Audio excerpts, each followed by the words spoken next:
Nah, siapakah Dajjal? Dia lahir di Samirah. Ya, semula saya bingung antara Samirah dan Samara. Antara Samirah dan Samara. Kalau Samara ini ada di Irak. Nah, ini ada Samara yang dekat dengan Baghdad, dia berada di wilayah Irak. Walaupun memang Irak ini termasuk tempat yang Rasul pernah sebutkan akan munculnya tanduk setan. Dan juga termasuk fitnah yang akan datang dari sana.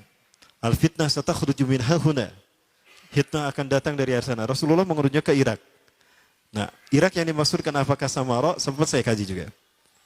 Namun pada akhirnya saya berpikir ternyata Samirah ini adalah Palestina. Dan ada dikuatkan di dalam beberapa buku. Salah satunya buku ini. Nah, Dajjal ini lahir di Samirah. Dan dia diberi nama Samiri. Karena lahir di Samirah. Kayak saya lahir di Bandung, Al-Bandungi. Ya. Syekh An-Nawawi lahir Nawawi, Syekh Nawawi ini lahir di Banten, Al-Bantani. Ada Ustadz dari Bogor, Al-Buguri. Ya, seperti itu. Nah, kenapa disebut Samiri? Karena lahir di Samirah. Dia lahir 100 tahun sebelum Nabi Musa diutus. Ya. Dan Allah Subhanahu wa taala memberikan kelebihan kepadanya. Yang pertama, dia diberikan umur panjang. Yungzaru umrah, ya, yungzaru umrah ila yaumis sa'ah. Ila akhir zaman. Ya, dia ditangguhkan ajalnya sampai akhir zaman. Yang kedua, dia memiliki kecerdasan di atas akal jenius rata-rata umat manusia. Jadi sejenius apapun umat manusia yang normal, dia 60 tahun di atasnya. Sehingga penemuan-penemuannya, kecanggihan berpikirnya, ya, kedewasaannya jauh di atas manusia. Rata-rata manusia normal. Ya, kalau kita normal ya insya Allah, berarti dia nggak normal. Yang ketiga, dia memiliki kemampuan sihir yang luar biasa. Apapun sihir yang selama ini kita saksikan, tidak ada yang mampu mengalahkan sihir dia. Ya. Sehingga saking luar biasa sihir yang dia miliki seolah-olah orang mengenalnya selevel dengan Tuhan. Karena apapun yang semestinya menjadi perbuatan Tuhan, Dajjal bisa melakukannya. Nah, ini saking hebatnya sihir Dajjal. Ya. Jangankan Samiri atau Dajjal, Saibaba saja. Pernah dengar Saibaba ya? Seorang manusia supranatural, manusia yang lahir dari desa Nilayam Putraparti, India Selatan. Dia pun memiliki 20 ciri-ciri Dajjal. Apa yang bisa dilakukan Dajjal, 20 diantaranya dia bisa. Ya, itu Saibaba. Dan tahun 95, Saibaba pernah menginjakan kakinya di Nusa Tenggara Timur. Saat itu Nusa Tenggara Timur, Indonesia Timur dalam kekeringan. Kayak sekarang nih, kering ya. Ini udah mulai musim kering nih. Saya sedang menghitung hari. Kalau kering seperti ini terjadi 3 tahun, waspada. Karena sebelum Dajjal muncul, akan ada musim kering selama 3 tahun berturut-turut. Apakah ini tahun pertama dari 3 tahun tadi? Wallahu a'lam. Baik. Nah, Saibaba datang ke Nusa Tenggara Timur, dia menginjakan kakinya 3 kali. Nah, kakinya dihentakkan begitu 3 kali, lalu dia mengatakan kepada air, ya lama, khurij. Hai air, keluar engkau. Maka air pun keluar. Sampai sekarang. Sampai ada toren besar dibangun untuk menampung air yang dikeluarkan oleh dia. Pada dasarnya ini adalah izin Allah. Namun ini istidrat bagi dia. Nah, diberi nama, di tulisan, di torennya itu tulisan Saibaba Water Foundation. Itu tahun 95 tuh. Namun sekarang dia sudah mati. Ya, alhamdulillah. Alhamdulillah, saya bersyukur pada Allah dia sudah mati. Ya, dan dia sedang dipukuli oleh malaikat Zabaniyah di kuburnya. Kamu ya yang ngaku Tuhan, hobuk dipukul tuh sama malaikat Zabaniyah. Baik. Nah, jadi Dajjal bisa melakukan, Samiri ini bisa melakukan apapun yang dia inginkan.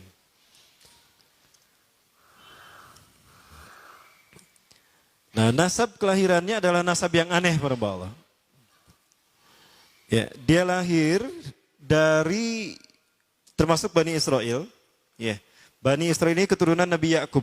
Yakub itu gelarnya Israel. Keturunannya disebut Bani Israel. Dari Yehuda.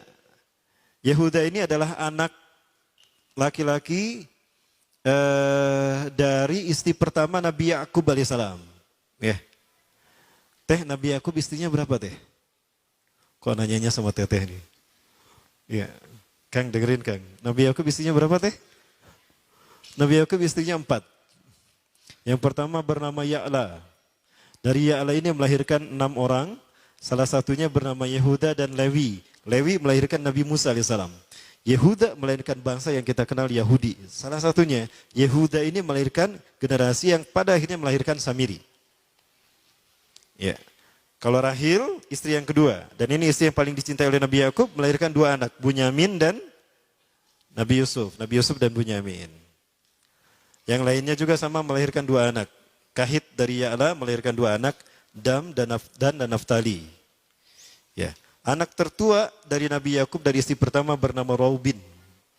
Ya. Apakah Robin Hood? Saya tidak tahu. Yang penting hampir sama namanya Robin. Nah, dari Yehuda inilah lahir Samiri. Nah, ayah dan ibunya, kakek dan nenek Samiri ini adalah para penyembah berhala. Karena Samiroh saat itu terkenal penyembah berhala. Nah, ayahnya ini lahir dari proses perzinahan adik dan kakak, incest. Adik dan kakak berzina lahir ayahnya. Adik dan kakak berzina lahir ibunya. Jadi ayah dan ibunya ini lahir dari proses yang haram. Dan ketika ibunya menstruasi, disetubuhi sama ayahnya. Jadi itu, peluangnya dari 2000 persetubuhan dalam keadaan menstruasi, 1 bisa jadi. Karena menurut penelitian medis juga, bahwa darah kotor tidak menghalangi terjadinya fertilisasi. Tidak menghalangi terjadinya reproduksi manusia. Jadi tetap pembuahan ovum oleh sperma bisa terjadi walaupun ada dalam medium darah kotor, menstruasi. Ya. Nah, ketika itulah hamil dan lahirlah Samiri. Rasulullah SAW menyebutkan dalam Musnad Imam Ahmad, ya, ayah dan ibu Dajjal ini melewati perkawinannya selama 30 tahun tanpa melahirkan seorang anak pun. Dan di tahun ke-30 pernikahannya melahirkan Dajjal, melahirkan Samiri. Kelahirannya ini akan menjadi petaka bagi kedua orang tuanya. Dia adalah orang yang paling sedikit manfaatnya dan paling banyak keburukannya bagi manusia, terutama bagi kedua orang tuanya. Bahkan ketika dia lahir, alam semesta menolak kelahirannya. Dordar gelap, hujan badai, petir. Itu terjadi di malam di mana Samiri dilahirkan. Seolah-olah alam menolak kehadirannya. Ya, seolah-olah alam menolak kehadirannya.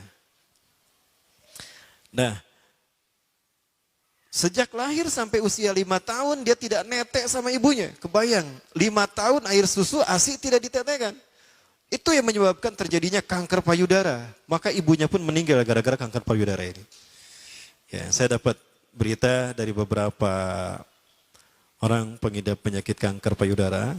Rata-rata penyakit kanker payudara ini terjadi karena ketika menetekkan itu hanya sebelah. Ya. Jadi ibu-ibu yang hamil, yang menyusui, upayakan dua-duanya disusukan.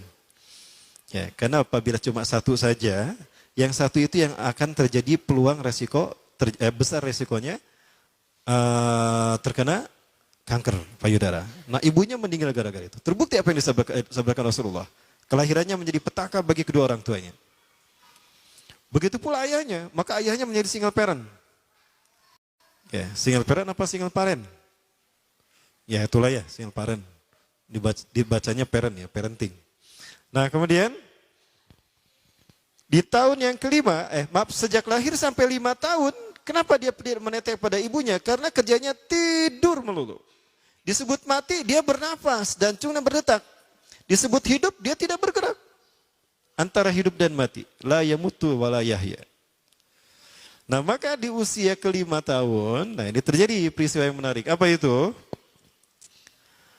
Samiri bangun dari tidurnya di tengah malam dan tidak ada orang yang menyadari Samiri bangun. Dia merangkak dan pindah ke berhala yang terbesar. Ya, saya tidak tahu apakah berhala yang terbesar ini Marduk. Kalau di zaman Nabi Ibrahim, berhala terbesar itu Marduk yang tidak dihancurkan oleh Nabi Ibrahim. Ya. Karena Nabi Ibrahim saat itu memiliki garis perjalanan sejarah ke Palestina juga, ada kemungkinan memang namanya Marduk juga. Berhala terbesar ini. Nah dia pindah ke pangkuan berhala terbesar, tidur di sana. Dan ternyata ketika berada di berhala terbesar tadi, BAB dan BAK. Ya, buang air kecil dan buang air besar. Besoknya itu adalah hari pemujaan kepada dewa-dewa mereka, bangsa Samirah. Apa yang terjadi? Ketika terjadi ritual pemujaan tadi, maka sang raja yang dipertuhankan oleh kaumnya mencium sesuatu yang tidak enak.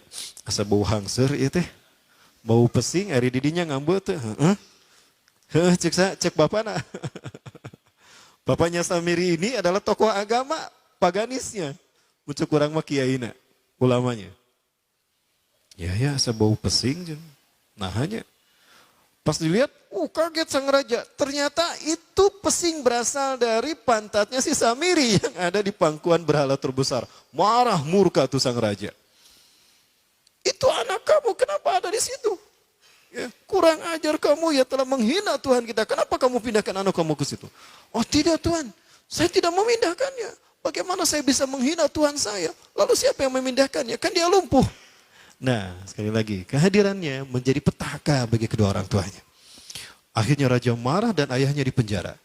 Selama ayahnya tidak bisa membuktikan penghinaan tadi, maka ayahnya dihukum mati. Pada akhirnya ayahnya pun dihukum mati. Ya, sedikit manfaat bagi kedua orang tuanya. Maka kemudian, apa yang terjadi?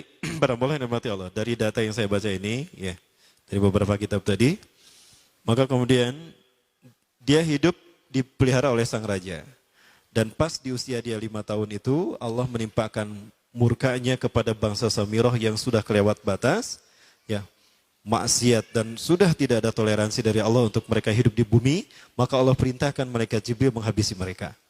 Maka bangsa Samiroh ini pun diratakan. Si Samiri karena masih balita, ya Allah selamatkan dia lewat malaikat Jibril. Diselamatkan dia dan ditempatkan di pulau entah berantah. Ada yang menyebutkan pulau ini berada di Laut Yaman dan pulau ini dinamakan Pulau Sokotra. Nah, ini Pulau Sokotra nih. Pulau Sokotra ini adalah pulau yang berada di ujung Jazirah Arab. Kalau kita lihat Jazirah Arab, nah ini Jazirah Arab ya, ke sana ke Saudi Arabia, di perbatasan Saudi Arab dengan Yaman, ya, Yaman, Oman, ya. Nah ini Pulau Sokotra. Ini pulau tempat di mana Dajjal atau Samiri dibesarkan sejak 5 tahun sampai usia 100 tahun. Ya, dari usia 5 sampai 100 tahun dia tinggal di Pulau Sokotra ini. Nah, Pulau Sokotra ini adalah pulau yang berada di kawasan Yaman, pulau yang memiliki banyak keunikan luar biasa. UNESCO sempat ingin menjadikannya keajaiban yang ke-8. Kan ada 7 keajaiban dunia ya. Yang ke-8-nya tadinya ini. Namun karena dia terkait dengan Samiri Dajjal, maka banyak negara yang menentangnya. Terutama negara-negara yang menjadi pengikut Dajjal.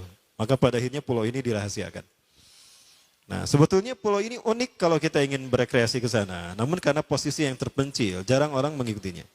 Para wisatawan jarang mengunjunginya. Padahal sesuatu unik, termasuk binatang dan penghuninya itu unik-unik. Pohonnya unik-unik. Nanti kita lihat perumpamaan. Ya. Dunia menyebutnya pulau ini dengan pulau julukan dari pulau alien hingga pulau neraka. Ya, ada juga yang menyebutkan The Jekyll Island. Pulau Jekyll Island itu bahasa barat, kalau bahasa kitanya pulau Dajjal. Ya, sama dengan pulau Sedir ya. Itu juga The Jekyll Island. Nah, Pulau Sokotra kaya dengan flora dan fauna yang unik hingga saat ini belum ditemukan di tempat lain. Jadi tidak ada flora dan fauna yang ada di pulau ini yang ada di pulau lain di seluruh dunia. Hanya ada di pulau ini. Makanya di pulau inilah Allah ciptakan satu binatang yang unik juga. Yang disebut dengan jasasa. Jasasa. Binatang jasasa itu artinya mata-mata. Tajassa yatajassu tajassusan. Wajasasatan. Artinya pemata-mata. Spy. Binatang ini bertumbuh besar. Dhahmatun kabirah. Tugati jismaha. Ya. Asy'ar. Hatta la nastati an nafariqa aina wajhu wa aina dubruh.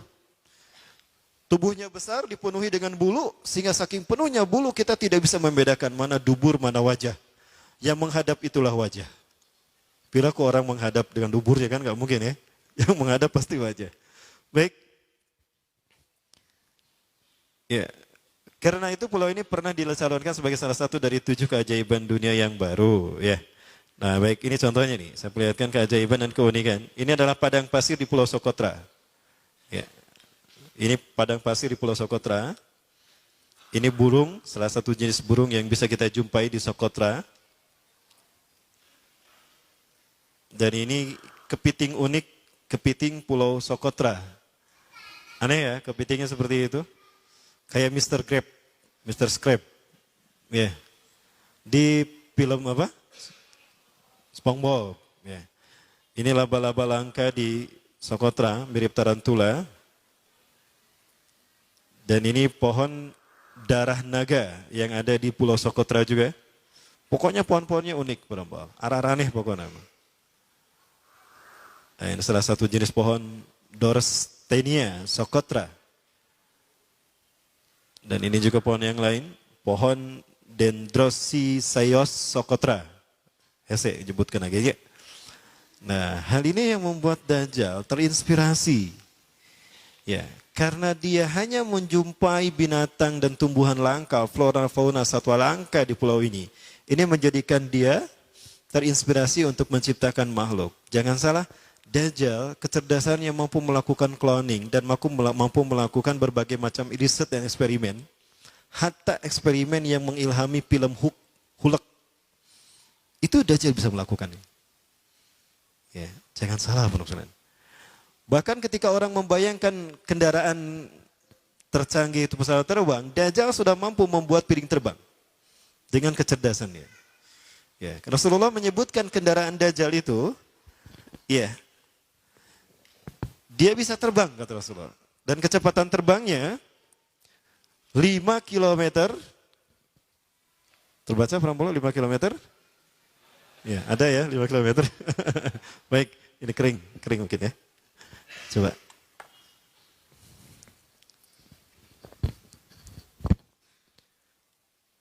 Lima kilometer per sekon. 1 detik 5 kilometer. 5 kilometer dari sini kemana?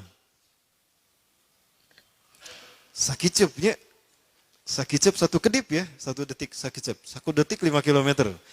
Dari sini ke Pasteur lebih ya. Dari sini bukan ke Pasteur ya, ke alun-alun Cimahi lah. 1 kedip sudah ada di alun-alun Cimahi, 1 kedip sudah ada di Tagog Padalarang, 1 kedip sudah ada di Ciranjang, Raja Mandala, 1 kedip sudah ada di Ciranjang. Hanya dengan berkedip-kedip dia berkeliling dunia. Ya, kecepatan ini diambil dari hadis Rasulullah. Berapa kecepatannya Rasulullah ketika dia terbang di muka bumi? Ya, kendaraan yang dia gunakan itu kecepatan terbangnya seperti awan yang ditiup angin, kata Rasulullah. Dan awan rata-rata ditiup angin itu 5 km per sekon. Ya. Dan jarak dari satu telinga ke telinganya, artinya setengah diameter atau diameter kepalanya, keledai yang dia gunakan, Rasul menyebutnya keledai, itu arba'una zira, 40 hasta, 27 meter. Ya, diameternya itu 27 meter. Keledai macam apa yang jarak dari satu telinga ke telinganya 27 meter? Kalau bukan piring terbang. Ini bisa 24 meter kan? 27 meter, bisa tidak? Bisa, dan kecepatannya pun sama. Saya sudah mengumpulkan data di satu flash disk tentang UFO. Dan UFO ini pernah muncul di jalan di Ciberem, flyover Cimahi, Cimindi. Itu teman saya yang menjadi saksinya. Saya tanya, Pak, kenapa terlambat kajiannya, Pak? Saya tadi meliput sesuatu yang luar biasa. Ada UFO bergerak di tempat di mana saya berjalan. Itu dari flyover Cimindi. Bergerak dari arah Ciberem ke Tagog Cimahi. Cepat sekali, luar biasa. Itu tahun 93 lah. 93-94 kurang lebih. Dan pernah meninggalkan jejak Cop Circle di Yogyakarta. Nah, Cop Circle itu adalah jejak UFO yang menjadi isyarat instruksi bagi para pelaku konspirasi dunia. Bagi para konspirator dunia. Siapa? Para kalangan Illuminati. Ya, baik ya, Bapak rahmati Allah. Apalagi kemudian, boleh saya berdiri ya? Boleh, ya. Baik, karena saya harus mau ke sana juga ya. Berikutnya apa? Nah, di dalam Al-Quran, Dajjal tidak disebut secara eksplisit. La yuzkaru Dajjal qat'ayan fil Quran. Dajjal tidak disebut secara qat'i di dalam Al-Quran. Kenapa? Yang namanya fitnah tidak disebut secara qat'i. Adapun dibahas secara detail itu di dalam hadis. Ya. Maka posisinya sama kuatnya dengan Quran. Karena fungsi hadis terhadap Quran itu ada 3. Ya. Ada 3 fungsi hadis terhadap Quran. Yang pertama bayan ta'kid. Bayan ta'kid. Apa itu bayan ta'kid? Fungsi hadis menguatkan hukum atau penjelasan nas yang ada dalam Quran. Sebagai contoh, di dalam Quran ada kewajiban ibadah saum. Ya ayyuhalladzina amanu kutiba alaikumusyamu kama kutiba alal ladzina min qablikum alaya. Ada perintah saum, maka di dalam hadis juga ada. Ya. Man shoma ramadhana imanan wa ihtisaban ghufira lahu ma taqaddama min dhanbi, kata Rasulullah. Ya, saum juga disebutkan dalam hadis. Nah, maka hadis yang menjelaskan tentang saum ini fungsinya bayan ta'kid kepada Quran.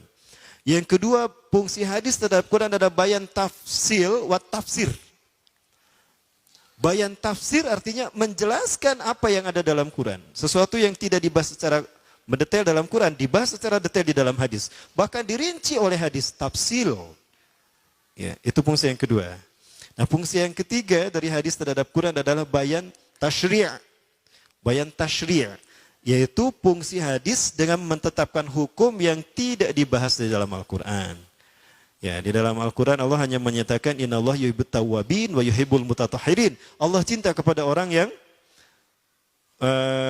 bertaubat dan mencintai orang yang membersihkan dirinya. Nah, di dalam hadis Rasulullah SAW memberikan syariat menggosok gigi. Tasawwaku fa innaha min sunanil mursalin.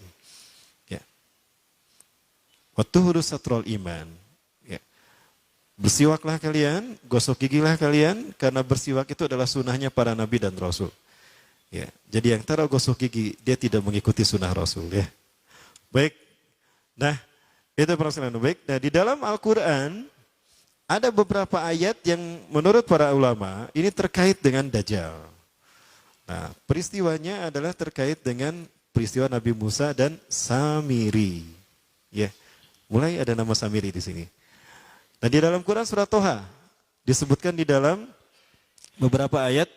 Yang pertama ayat ke-83 dan 84. A'udzubillahi minasyaitonirrajim. Wa ma ajalaka an qaumika ya Musa? Dan apakah yang membuat engkau tergesa-gesa meninggalkan kaummu hai Musa?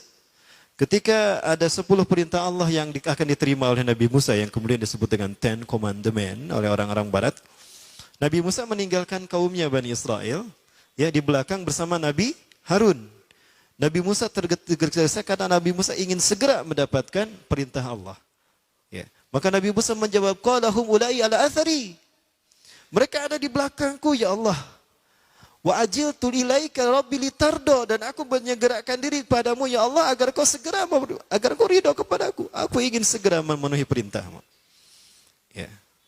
Nah, itu yang dijawab oleh Nabi Musa. Maka Allah kemudian menerangkan kepada Nabi Musa. Nah, ini dua ayat yang berikutnya. Qala, Allah berfirman, fa inna qad fatanna qaumaka min ba'dika wa adallahumus samiri. Fa inna, maka sesungguhnya kami qad fatanna telah menguji kaummu hai Musa. Min ba'dika, setelah engkau tinggalkan, wa adallahumus samiri, dan mereka disesatkan oleh Samiri. Nah, di sini saya sepakat kalau ada ulama mengatakan Samiri yang dimaksud di sini adalah Dajjal. Ya, Samiri yang disebutkan di sini adalah Dajjal. Ya. Faraja Musa ila qaumi ghadbana asifa. Maka kembalilah Musa kepada kaumnya dalam keadaan marah yang sangat marah, marah yang berlapis-lapis. Sampai pada kaumnya, hingga begitu sampai pada kaumnya itu Nabi Harun ditarik jenggotnya. Ari maneh bet diantep maranehna nyembah berhala. Nyembah patung, aduh ulah kitu atuh bisi coplok eta jenggot. Ya. Wahai saudaraku, kenapa kau menarik janggutku? Jangan kau seperti itu. Aku sudah memperingatkan mereka, tapi mereka telah terperdaya oleh perkataan Samiri. Indahnya perkataan Samiri lebih mereka dengar ketimbang nasihatku, wahai kakakku, wahai saudaraku. Ya, itu kata Nabi Harun. Maka qala, berkatalah Nabi Musa, ya qaumi alam ya'idkum rabbukum wa'dan hasanan. Wahai kaumku, bukankah Allah telah menjanjikan janji yang baik untuk kalian? Afatola alaikumul ahdu. Apakah janji itu terlalu lama bagi kalian? Am adatum ayyahilla alaikum ghadaban min rabbikum, atau kalian sengaja ingin ditimpa azab murka dari Tuhan kalian?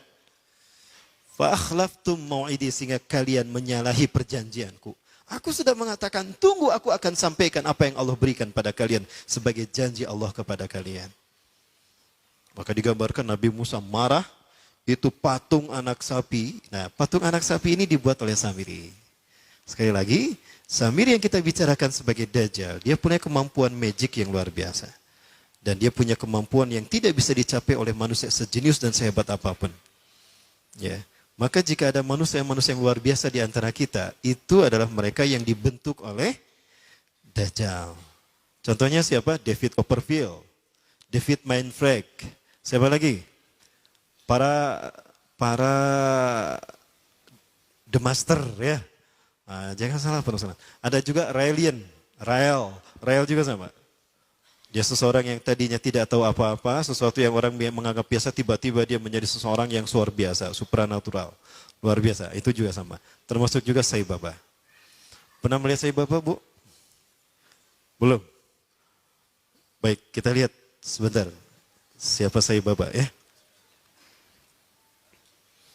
Jangan kemana-mana, tetap bersama saya setelah yang satu ini. Ya. Kita lihat Sai Baba. Mudah-mudahan ada di sini ya. Coba lihat, ada nggak? Ah, ada. Ini Sai Baba nih. Ini dia Sai Baba.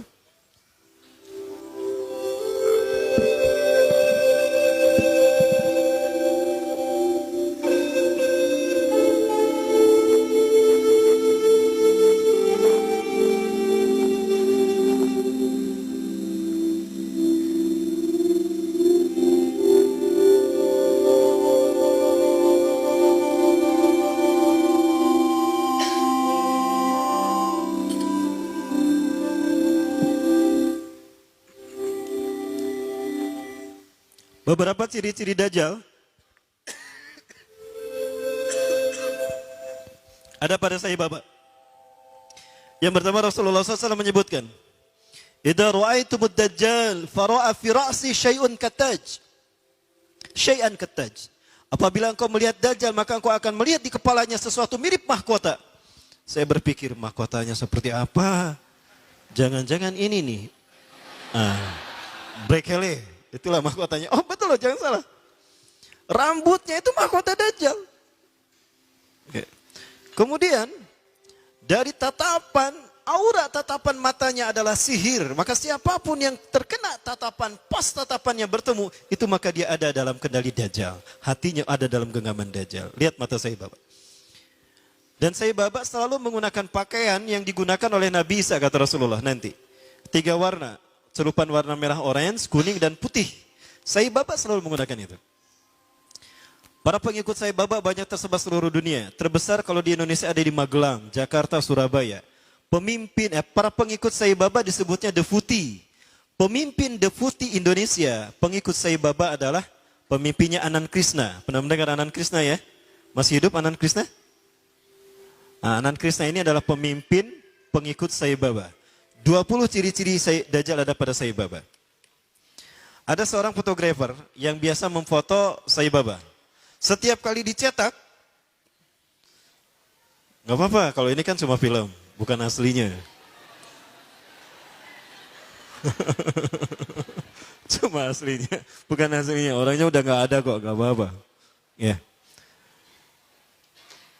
Nah, fotografernya ini setiap kali mencetak dari kamera film, dari kamera yang dijepretkan ke Sai Baba, selalu muncul wajah Yesus.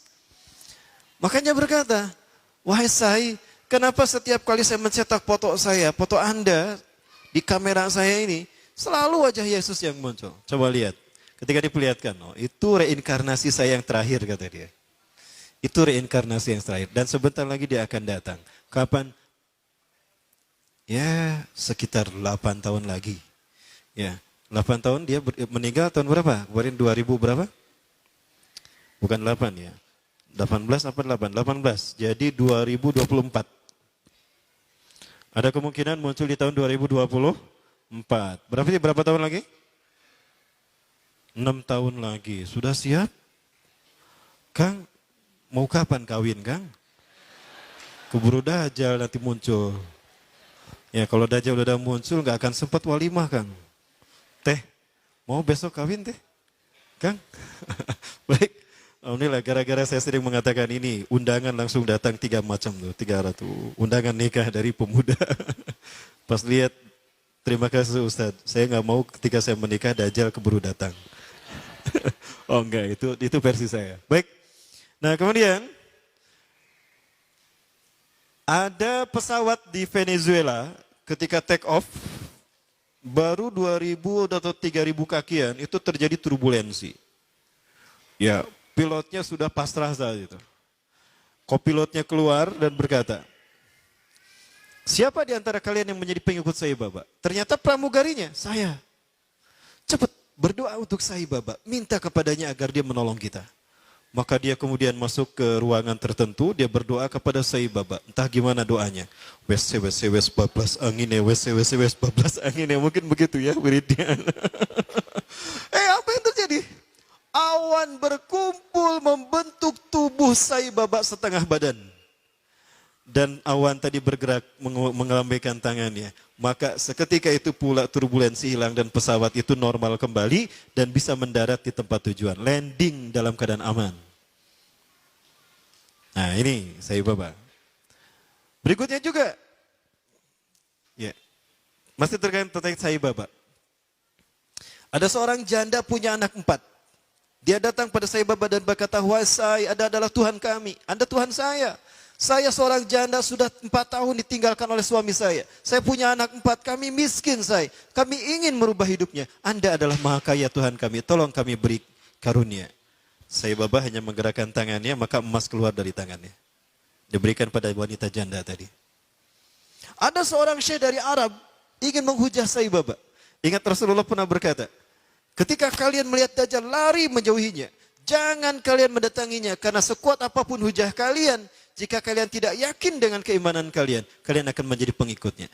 Akan ada seseorang ketika Dajjal muncul, dia datang menghampiri Dajjal. Yahujja bihujatihi. Dia menghujah dengan kemampuan pikirnya. Fasara tabi'an lahu haqqa tabi'in. Ternyata dia menjadi pengikut Dajjal yang setia. Ini terjadi pada Sai Baba. Seorang syekh dari Arab Saudi, maaf dari Timur Tengah, saya tidak sebut Arab Saudi ya, keceletot.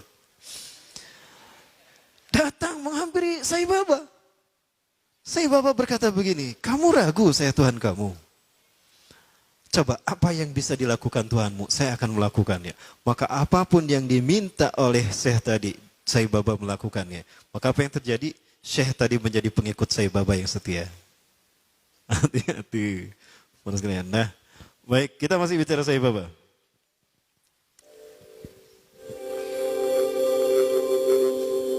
Penuh sihir kan tatapannya ya? Begitulah Dajjal. Dajjal lebih dahsyat daripada ini.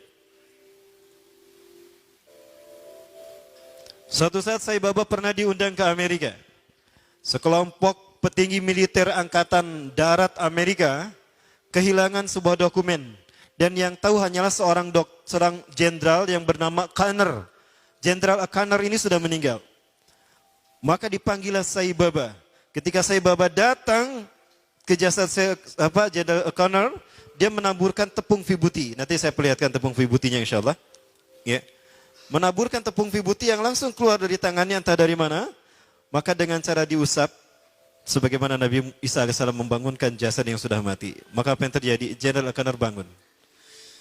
Maka ditanya, di mana arsip itu? Oh, arsipnya di sana. Dia pergi, diantar pakai mobil, dibukakan arsipnya. Ketemu arsipnya.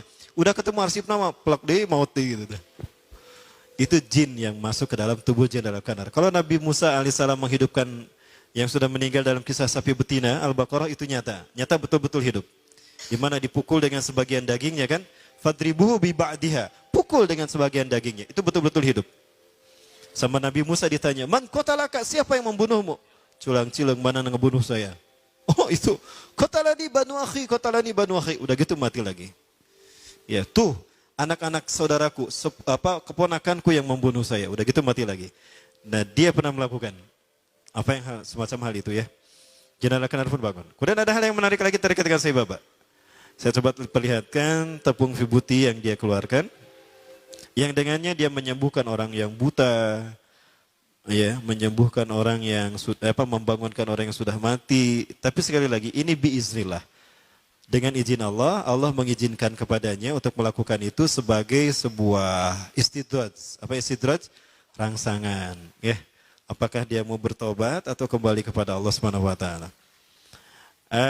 Sebelum ini muncul, ya ini agak lama. Coba saya ulang kembali.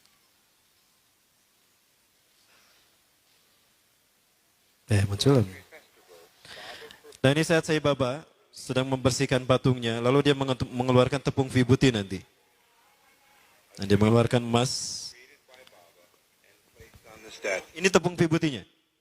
When he places his hand into the upturned pot, fragrant vibhuti is showered over the icon.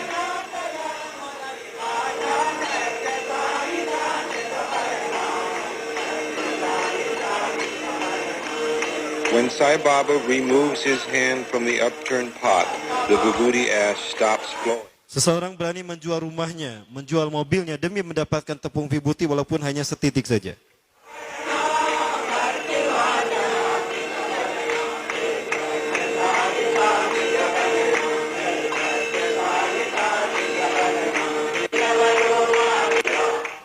Dapat dilihat tepung itu nggak habis-habisnya. Inilah sihir dia. Ya. Coba yang lain, coba saya lihat. Nah ini dia ketika mengeluarkan emas. Itu tepung vibuti yang dia keluarkan.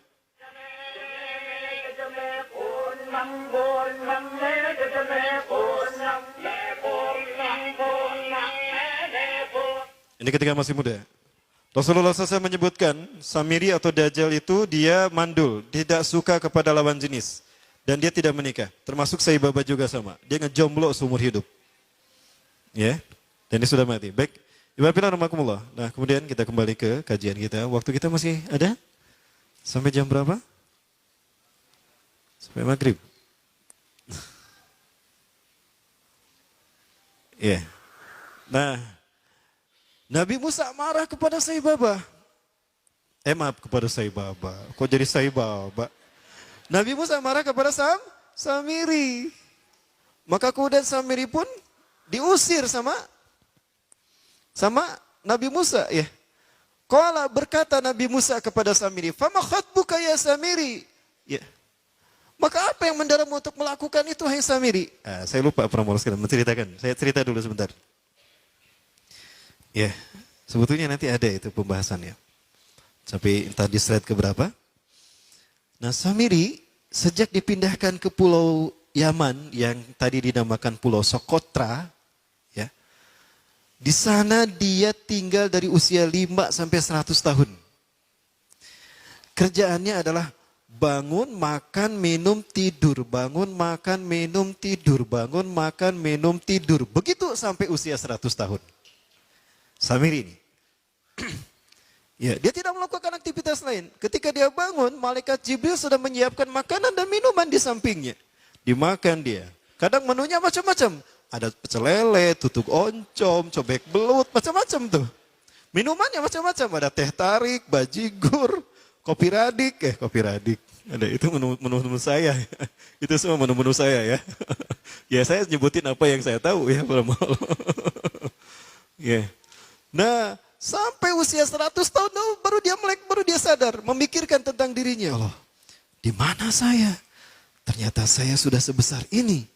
Tapi tidak ada siapapun kecuali dia dan binatang jasasa. Binatang jasasa, Allah ciptakan, Allah lahirkan berbarengan dengan lahirnya Samiri.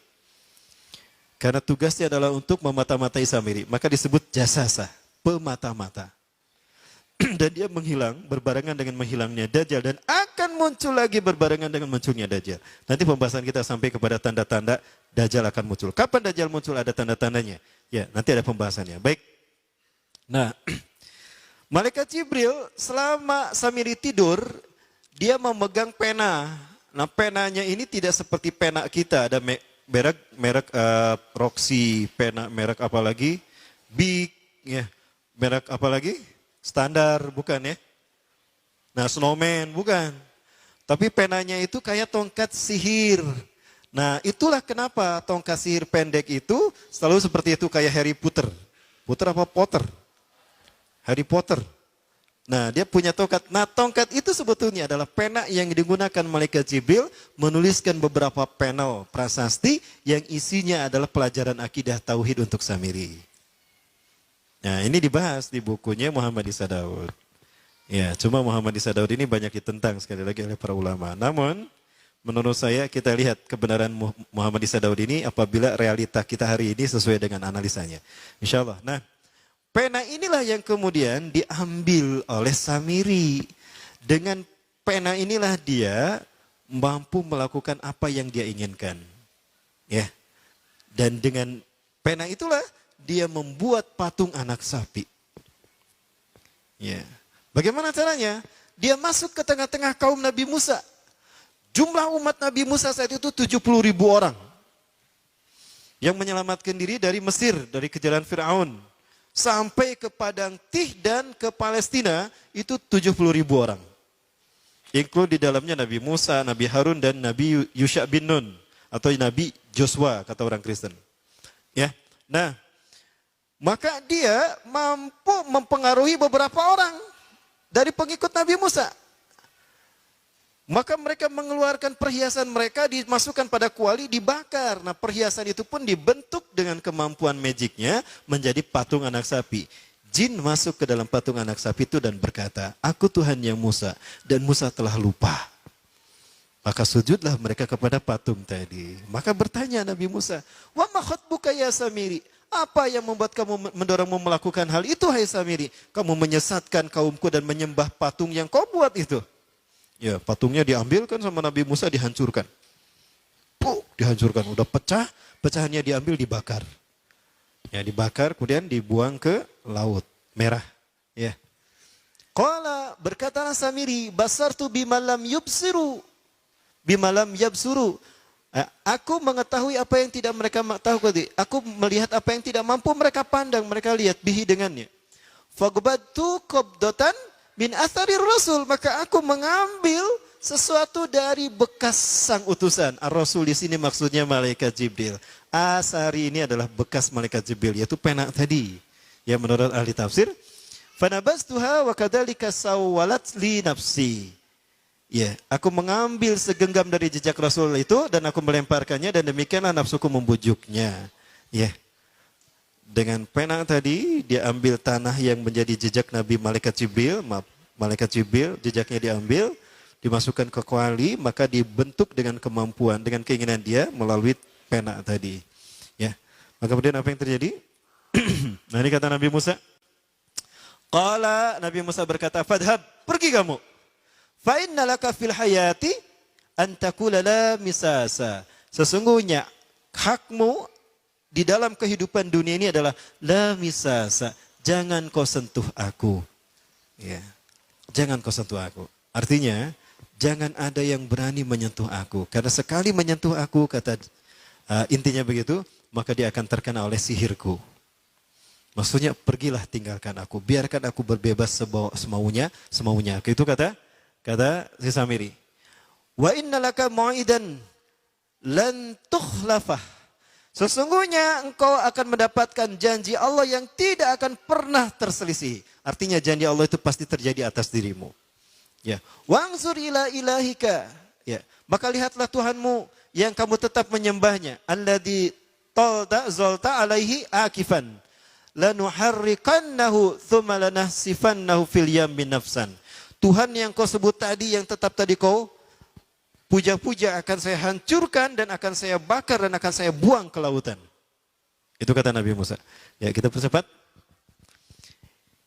Nah, Imamillah, kemudian apa yang terjadi? Nabi Musa hanya mengusir si Samiri, tidak membunuhnya.